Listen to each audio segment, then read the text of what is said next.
fall into a trap. And guess what we do? We repeat the old ones, the ones that we continue to do over and over, and we become stale.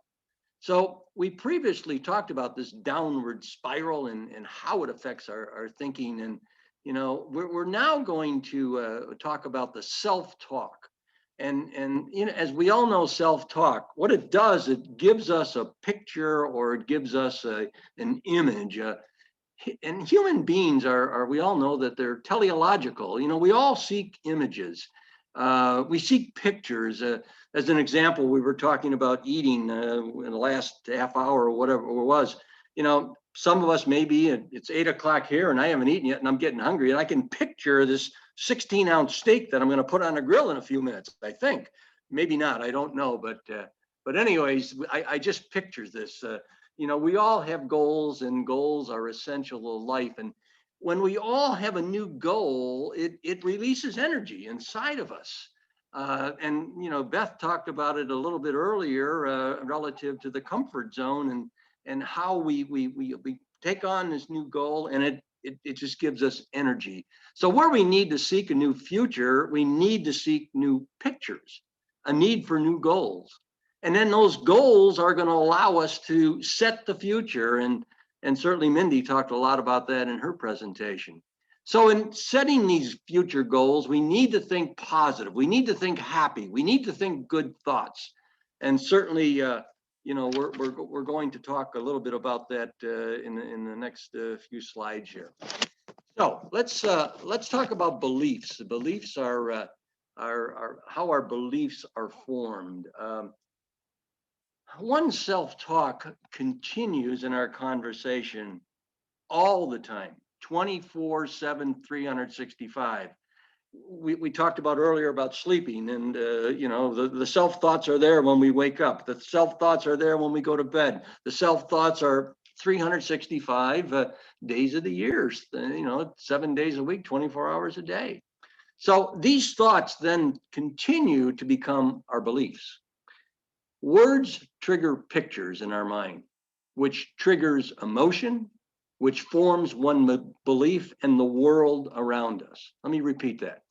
Words trigger pictures in our mind, which triggers emotion, which forms one's belief and the world around us.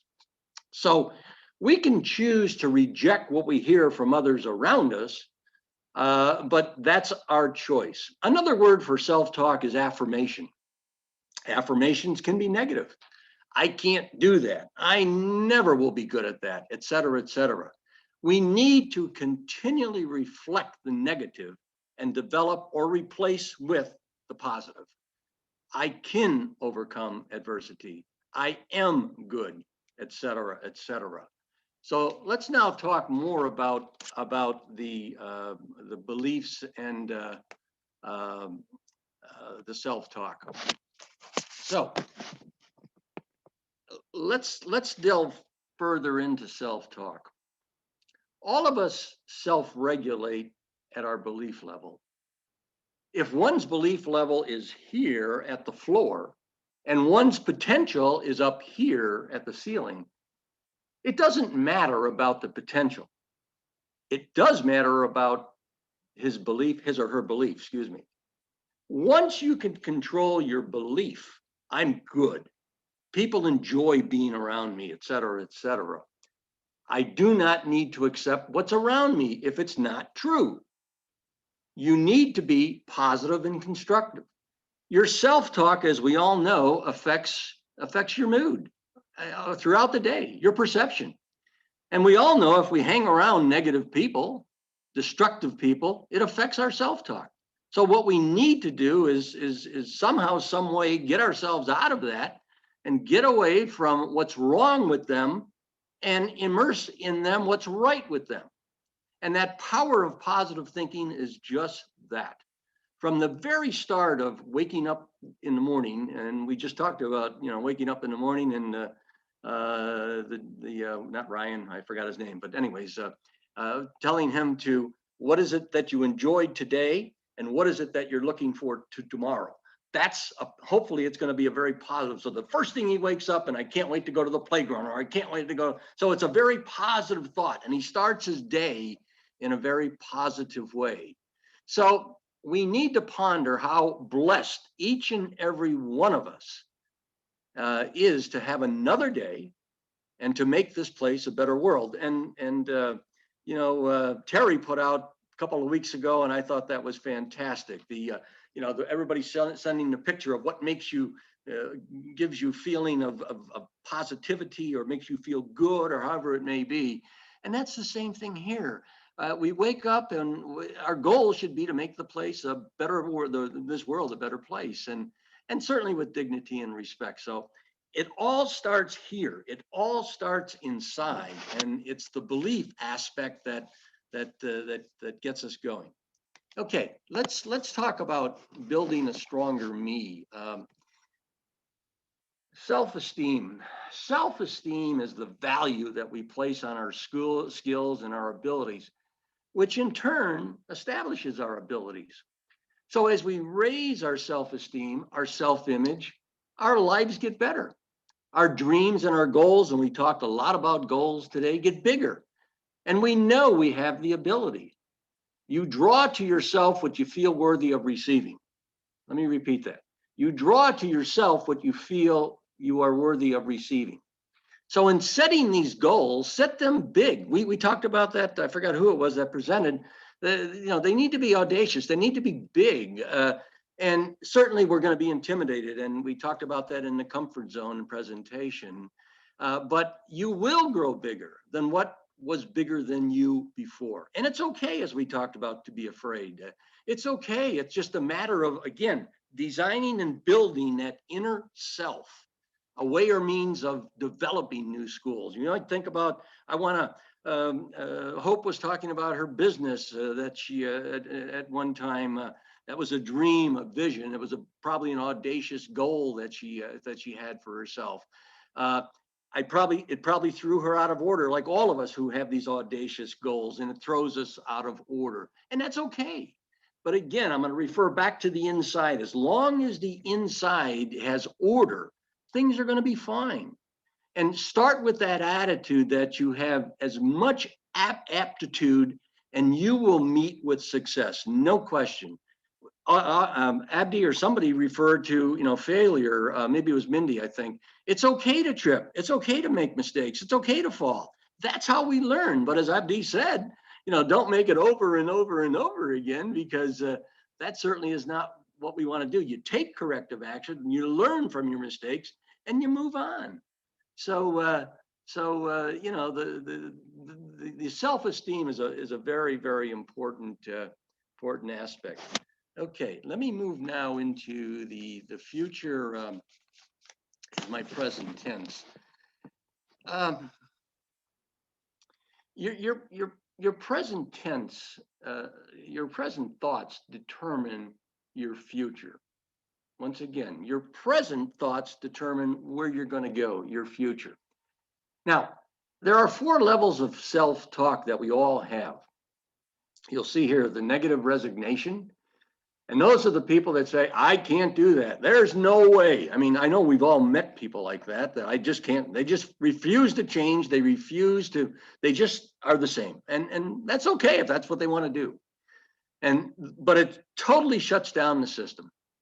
Then there's recognition. And the recognition, you recognize that there's an intent to change. I should lose weight.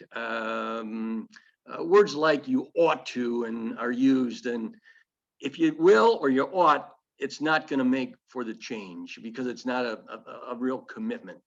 And then there's the vow to change. A vow is a commitment. It's something that you will never act that way again. Will is a commitment, but to overcome, you need a replacement picture. What are you going to do? You say you will, but what are you going to do to change that picture? And in the future, that replacement picture, you've got to come up with a new idea. Your CR, your current reality must change. You move towards what you become like, what you think about. Again, you move towards what you think about. So as you visualize new and you forget about the old, things all of a sudden become easier. Example, we may be watching TV and we have a pretty nice car right now and it rides fine, but you see this brand new car, brand new truck, and boy, this thing looks great. I wish I had one of those. I could picture myself driving in this thing. So then all of a sudden you get in your present car and guess what? You start to find fault with that car. Again, you visualize this driving this new car and then suddenly, as I mentioned, you find fault. So we think about 3 time frames: the past, the present, and the future. Now, high performance effective people that we all know think about the future as though it's already been accomplished. They not only have been thinking about it, but they see the visualization that it's already been accomplished. And how it's going to be accomplished, we don't worry about because somehow, some way, but the fact that they've established this, they'll get it done. You move towards and become like what you think about.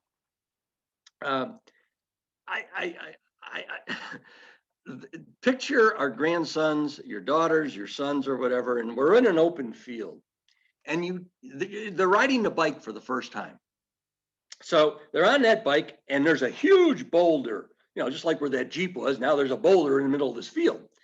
So you impress upon your son or daughter or grandson or granddaughter and say, do not, I repeat, do not hit that rock. I'm going to say it one more time. Do not hit that rock. Guess what happens? They hit the rock. I mean, it's been ingrained in their thought pattern. I'm from Buffalo, New York, and we play a lot of hockey in Buffalo. I never did, but that's like the goalie when there's a breakaway and there's a small opening in the right corner of the net, in the upper right-hand corner of the net, and he's focused on that. If he were to focus on the goalie who is to block the shot, guess what? He's going to block the shot. So he does not focus on that. He focuses on the corner of the net. So once again, you think about we all have so much talent, and certainly it's up to us individually to create that self-talk. It's critical. The self-talk is absolutely critical. Let me move this up here and go to my picture. Let's talk a little bit about what we want to talk about in my picture. As we talked earlier, you visualize the new when you become dissatisfied with the old. Now, the inside matches the outside. Okay, example. How many of you have ever gone into a room and the picture is not quite right? And maybe some of you, it's okay, you live with it. I'm anal and I can't live with it. So you see this crooked picture, and does it bother you? So when you perceive disorder, there seems to be a desire to create order, an inward desire to straighten out that picture. So the disorder creates conflict because you're not really not happy, but it's not right. So you create this conflict, and that creates energy to straighten the picture. So when the picture is straightened out, guess what? Everything's fine. It's like a light switch. When you put on the light switch, there's energy. When when the energy is not going, of course, the light switch is off. So energy comes from when your system is out of order and you take corrective action. So when out of order, that's where you're creating your ideas. Remember, when you have a problem, it's an opportunity. So if you want to create more of your potential, we need to create the goals. It's out of order, into order. So goal setting is really very simply getting used to the future the way you want to. Remember, there's no growth without discontent. As you visualize the new way of doing something or a better life, you become dissatisfied with the old and you accept the new. So many times in the new, you say to yourself, why didn't I do that sooner? I have a personal story. As I shared with you, I've been married 51 years, and Mary Ellen and I were in a beautiful home on the lake, and we retired and we moved to Florida, and we are having 2 homes that we're paying for, and da, da, da, da, da, da, da. And I absolutely just absolutely resisted that we're going to be moving. It took Mel probably 2 years to finally convince me. To this day, I admit, and I've admitted to her, and she might be in the background, she is, it was a mistake. Correct, Mel? I'm not talking. Oh, she's not talking. But anyways, it was an absolute mistake. And I regret it to this point in time because it was the right thing to do. But as we talked earlier throughout the day, you know, the fact of change is very difficult for all of us, to be fact. Okay, so we're not going to talk too much more because of the comfort zone, because Beth did a great job. Just a couple of additional additions to what she did, you know, but in the mindset of change, there's no question that to elicit change, you've got to get out of your comfort zone. And as Beth very well pointed out to us, is that it's that zone where we're free from, you know, the comfort zone is when you're free from anxiety and tension. And as we all know, as I said earlier, and as Beth said, change is not easy. So when you're out of your comfort zone, as explained to us earlier, we're uptight, we're anxiety, we're anxious, where you have anxiety. And goal setting and stretching your comfort zone is certainly a familiarization project. We've got to familiarize ourselves. And it starts from, again, the inside out. And you need to work itself out.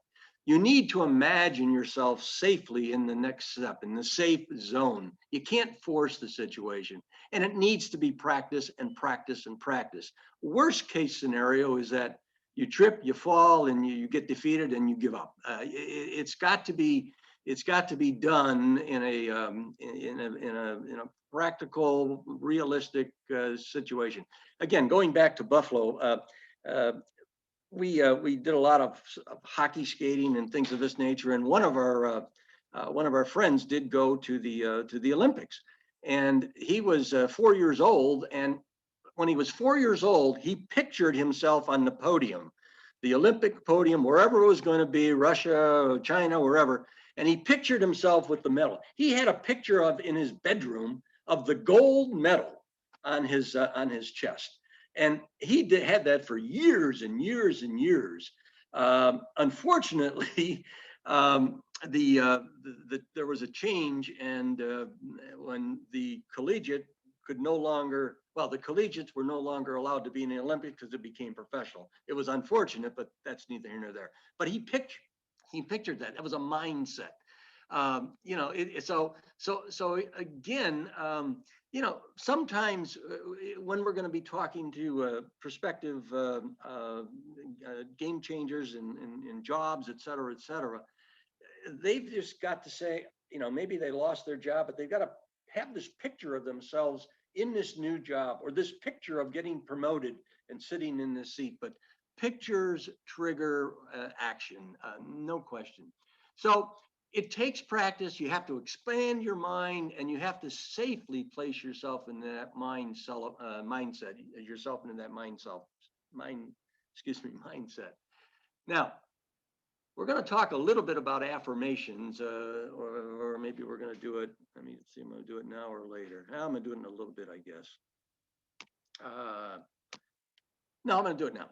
Let me move into it now. Affirmations are absolutely key to the future.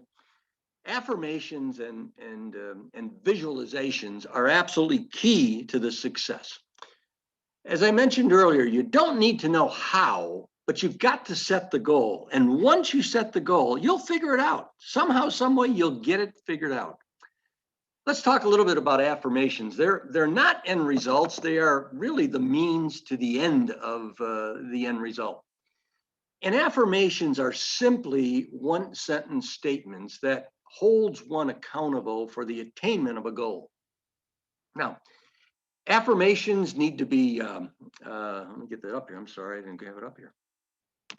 No, I thought I had it, and I don't. Never mind. Let me tell you what it is. And affirmations have got to be personal. They've got to be real. They've got to be realistic. I can, I will. They've got to be positive. They've got to be written in a positive sense.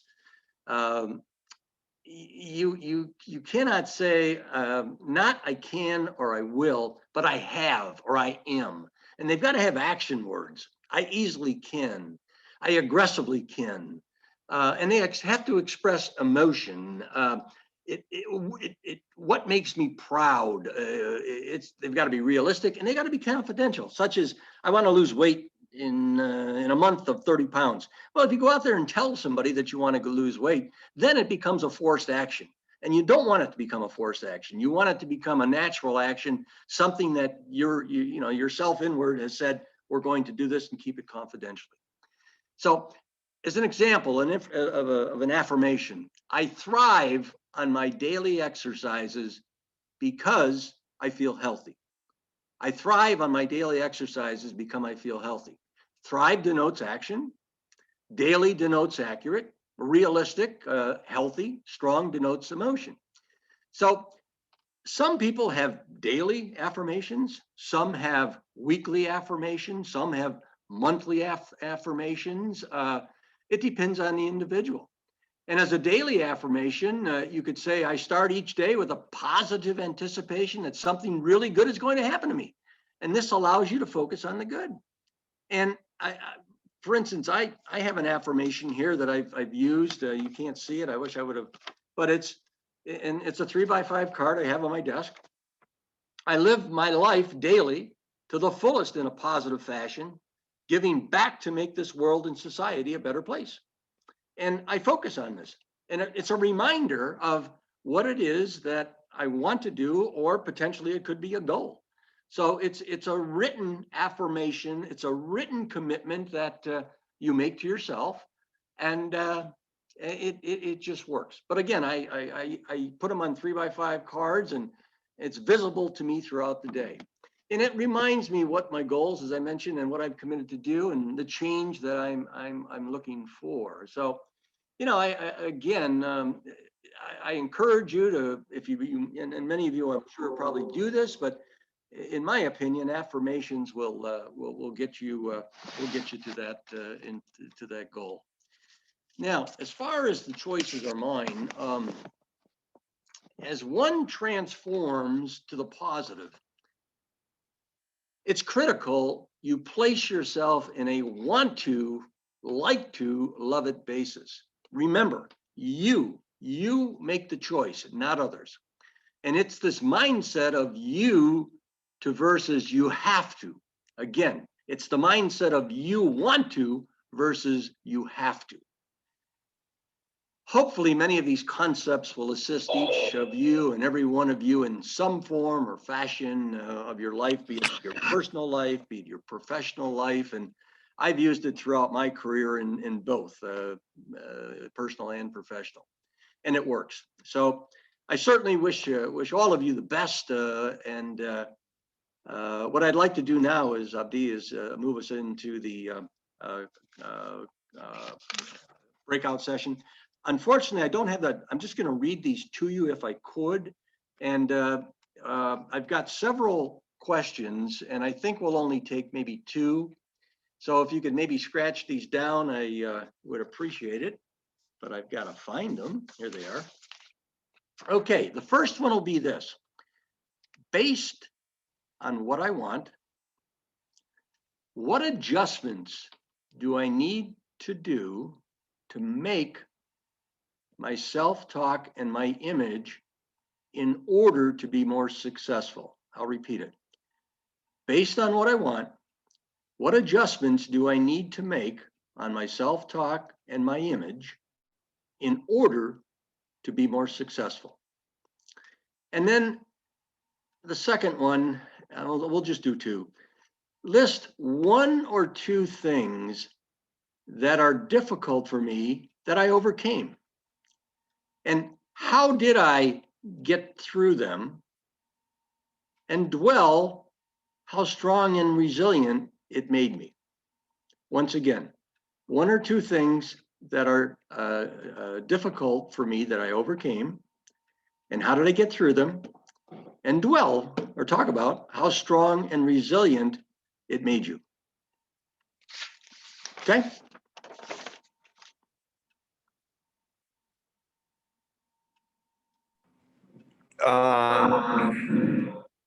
Excuse me, we are having some difficulty on getting to the breakout room. Can we stay in the main room Oh, and sure, follow absolutely. the... We can do it. We can just do it collectively. We can have people volunteer, Abdi. I'll let you just handle that or whoever. But yeah, No, we no, can do go that. ahead and Well, it's your again, let session. me You can just call on people. sure. Let me just reach out to. Well, let me ask this. I'll reach out by saying, who has a birthday in February? Okay, Abdi. Anybody else? I can't see No, anybody else. I don't. Mine is in July. Oh no. Okay. Who does anybody have a birthday in February? I'm looking for the first one. I've got Okay. March.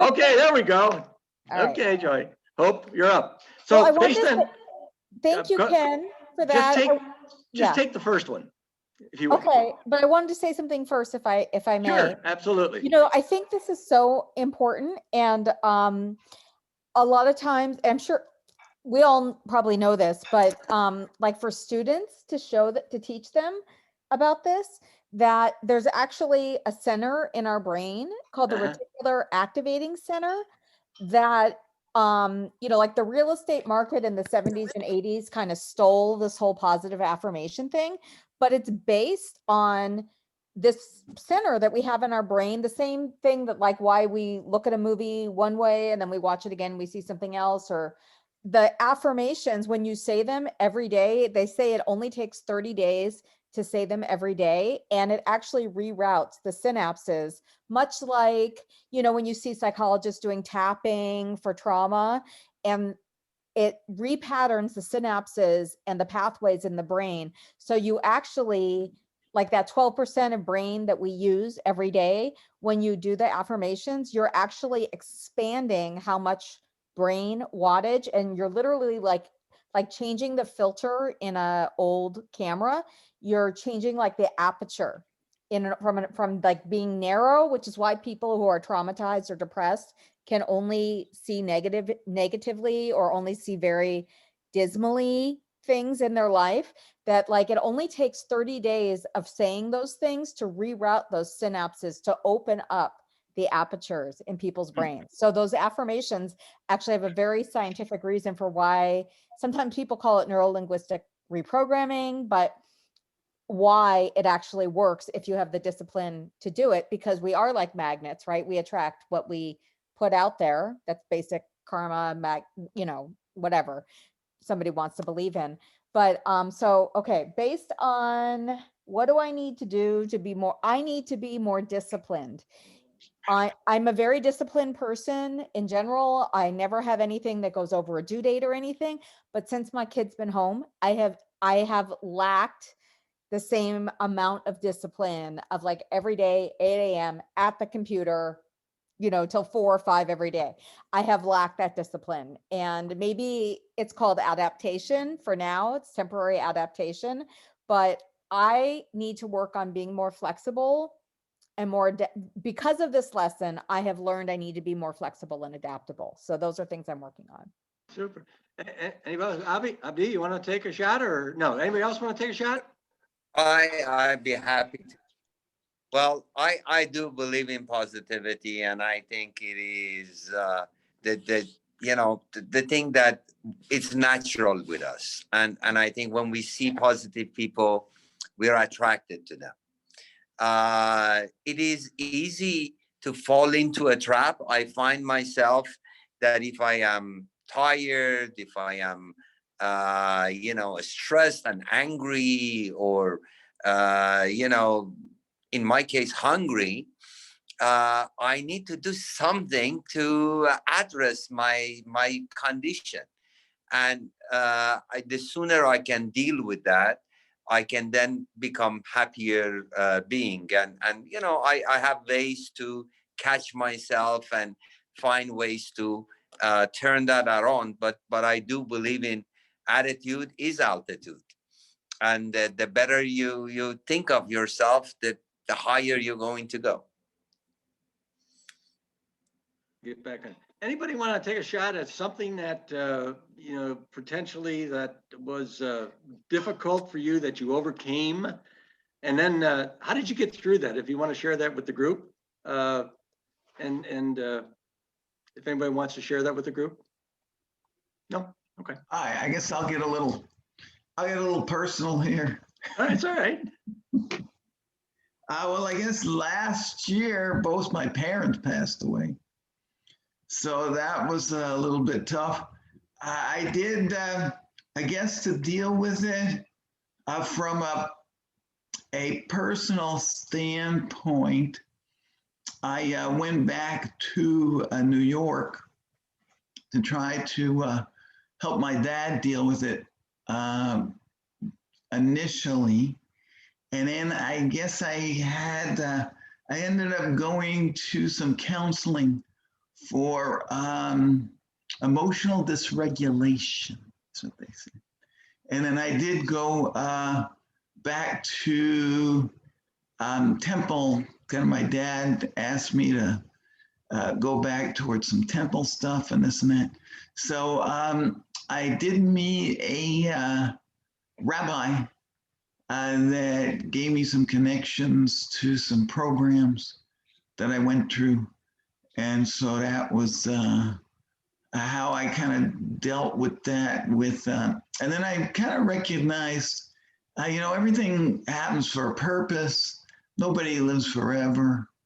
And, at some point you kind of turn that around and recognize that some of the last things I did added to an inspiration to go forward.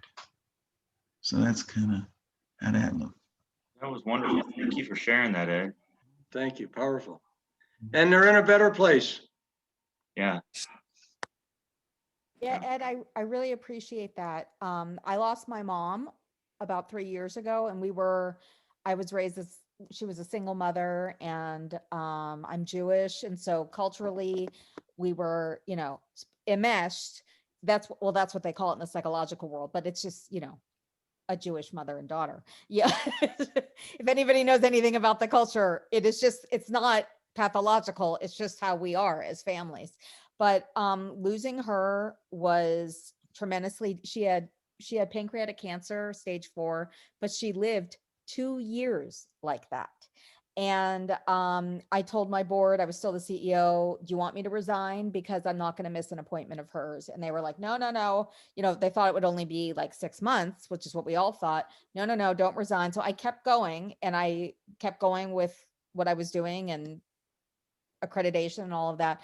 But that was the hardest loss. But I have to say, like you said, Ed, that it was, every day it was so hard to just, especially when you're in that real live grief, in the first year, especially. But it also was really freeing, because that realization of like, life is short. We don't know what's coming tomorrow. We have no idea. It actually, I have found on the other end of it to be a very freeing thing that allowed me to just kind of like, and maybe it's also the fact that I don't have somebody saying, that's a terrible idea. That's an awful idea. Don't do that. I also don't have that in my ear anymore. So I think that's freeing. But I found the same thing, that like being able to reconnect a little bit to my heritage and community was very healing. So I appreciate you sharing that. Thank you. Oh, thank you. Yeah, going back to the one more physical thing I ended up promising to do that you would recognize, I ended up promising to do the Kaddish at Temple each. Supposed to do that for 11 months every week. So I did You do that every week? And then I did the last couple of months, I did it virtually, though. I did it on a Zoom with the temple. Oh, that's Hey, Yeah. But, whether you did it Zoom or whether you did it. Absolutely, you did doesn't it. mean You did it. Yeah. Okay, Abdi, that's about it then. Well, I want to thank you, Ken. And before we adjourn the evening, I want to thank all the speaker, Beth, Mandy and Ken this afternoon, but we started a wonderful day with Danielle and Christy and Anne. You guys are all awesome. I am honored to be a part of this team, and I want to tell you, I can't wait to see you guys tomorrow. Yeah. This is supposed to be a very long week, has been, but it is full of wonderful knowledge nuggets that I am going to take to my heart, and I'm very, very appreciative of everybody's time and contribution. Thank you all. It's energized everybody. I mean, we can see it. It's fantastic. But thanks for allowing all of us to be here. Yeah. Thank you. I enjoyed everyone. it, guys. Thank you. See you guys tomorrow. Hope everybody gets some good rest this evening. Well, some of you, it's still a little bit of afternoon, but that's okay. Take Thank care, you. everyone. Take care, guys. Thank I'm you. gonna go see the Thank you, Mindy and sunset. Ken. Thank you. I heard that, Abdi. What did you say, Abdi? What did Abdi say? I don't I want to think he's home. I think he's gone already. No, he's right there. Oh, is he? Yeah. Abdi, are you still there? He's probably on mute. Oh, he's probably not. Okay. All right. See everybody in the Bye. morning. Have a lovely Take care. evening.